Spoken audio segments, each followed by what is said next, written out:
تدبر اور تذکر کی کیا معنی ہے؟ تدبر کہتے ہیں غور کرنا، اور تذکر کہتے ہیں نصیحت حاصل کرنا، اپنی زندگی میں اس کی باتوں پر عمل کرنا تاکہ دنیا اور آخرت کی ساری برکتیں حاصل ہوں۔ تدبر کب کیا جائے گا، تدبر کیا اور کیسے؟ تو تدبر کا مطلب ہم نے سیکھ لیا، یعنی غور کرنا۔ تو یاد رکھیں، جب آپ اخبار پڑھتے ہیں تو اس کے لیے تدبر کی ضرورت ہوتی ہے؟ بالکل بھی نہیں۔ لیکن کیا آپ سائنس کی کتاب اس طرح پڑھ سکتے ہیں بغیر غور کے؟ بالکل بھی نہیں۔ تو غور اسی وقت کر سکے گا بندہ جب وہ سمجھ کر کسی چیز کو پڑھ رہا ہوگا۔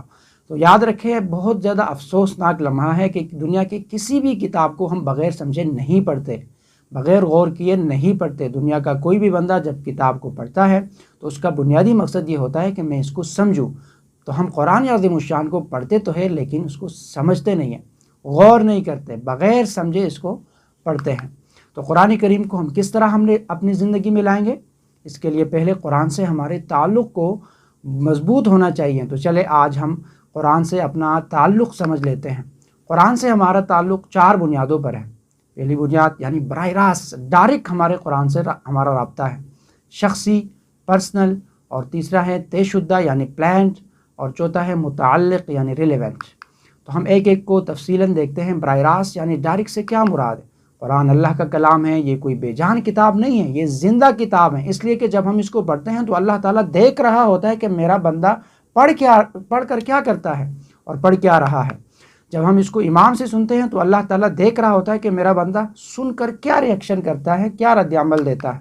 تو پورے اخلاص سے پڑھیے، اور جب یہ سنیں تو پھر اللہ رب العالمین سے یہ دعا کیجیے کہ ہمیں ہدایت کے راستے پر چلا، اور یہ ہدایت کی کتاب ہے ہدی للناس ہے، تمام انسانیت کے لیے اس میں ہدایت ہے۔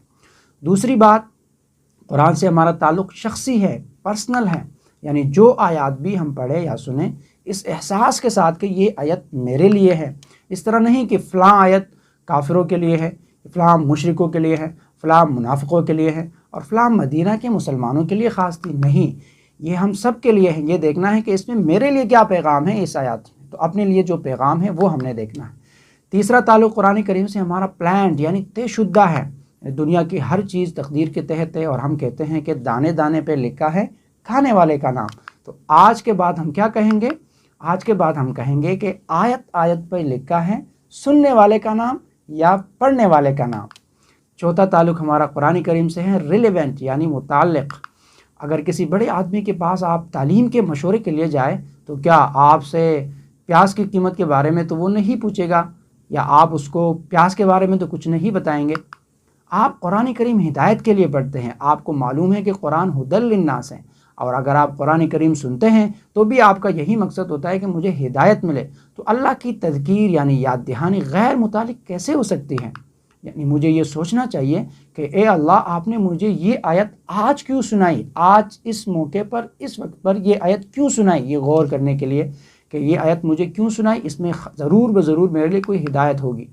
اب ہمیں قرآن کریم سے تعلق تو معلوم ہو گیا، تو چلے ہم لے لیتے ہیں تدبر کو۔ یہاں پر ایک عام آدمی کے لیے تدبر کا آسان طریقہ بتایا جا رہا ہے۔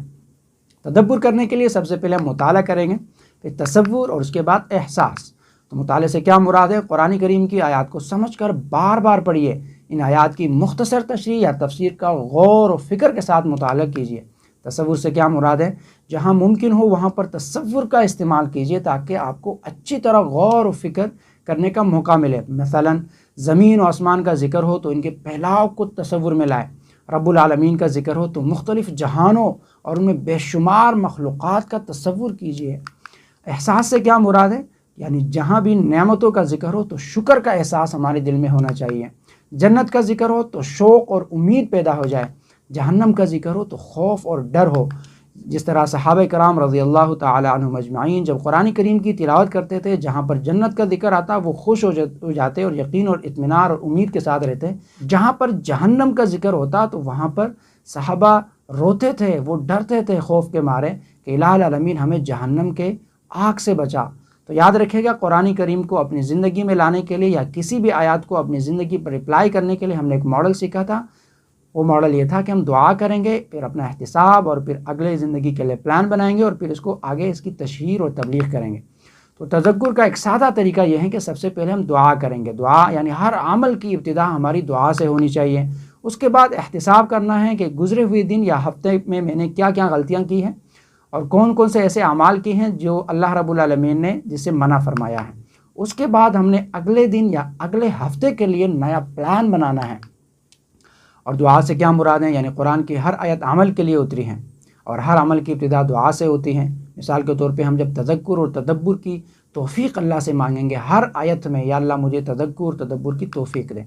احتساب یعنی صرف دعا سے تو کام نہیں چلے گا کہ ہم دعا کرتے رہیں۔ مثال کے طور پہ آپ کا بیٹا 10ویں جماعت میں ہے اور صرف دعائیں کرتا ہے کہ میں پاس ہو جاؤں، میں پاس ہو جاؤں، یا اللہ مجھے پاس کرے، تو کیا بغیر کتاب کھولے وہ بغیر اسکول جائے وہ پاس ہو جائے گا؟ بالکل بھی نہیں۔ اس کو دعا بھی کرنا چاہیے، ساتھ میں اسکول بھی جانا چاہیے اور ساتھ میں کتاب بھی کھولنا چاہیے، مطالعہ بھی کرنا چاہیے۔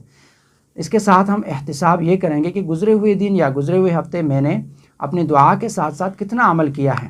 اس کے بعد ہم پلان بنائیں گے اگلے دن یا ہفتے کے لیے۔ اگر آپ پلان بنانے میں ناکام ہیں تو سمجھ لیجئے کہ آپ ناکامی کا پلان بنا رہے ہیں۔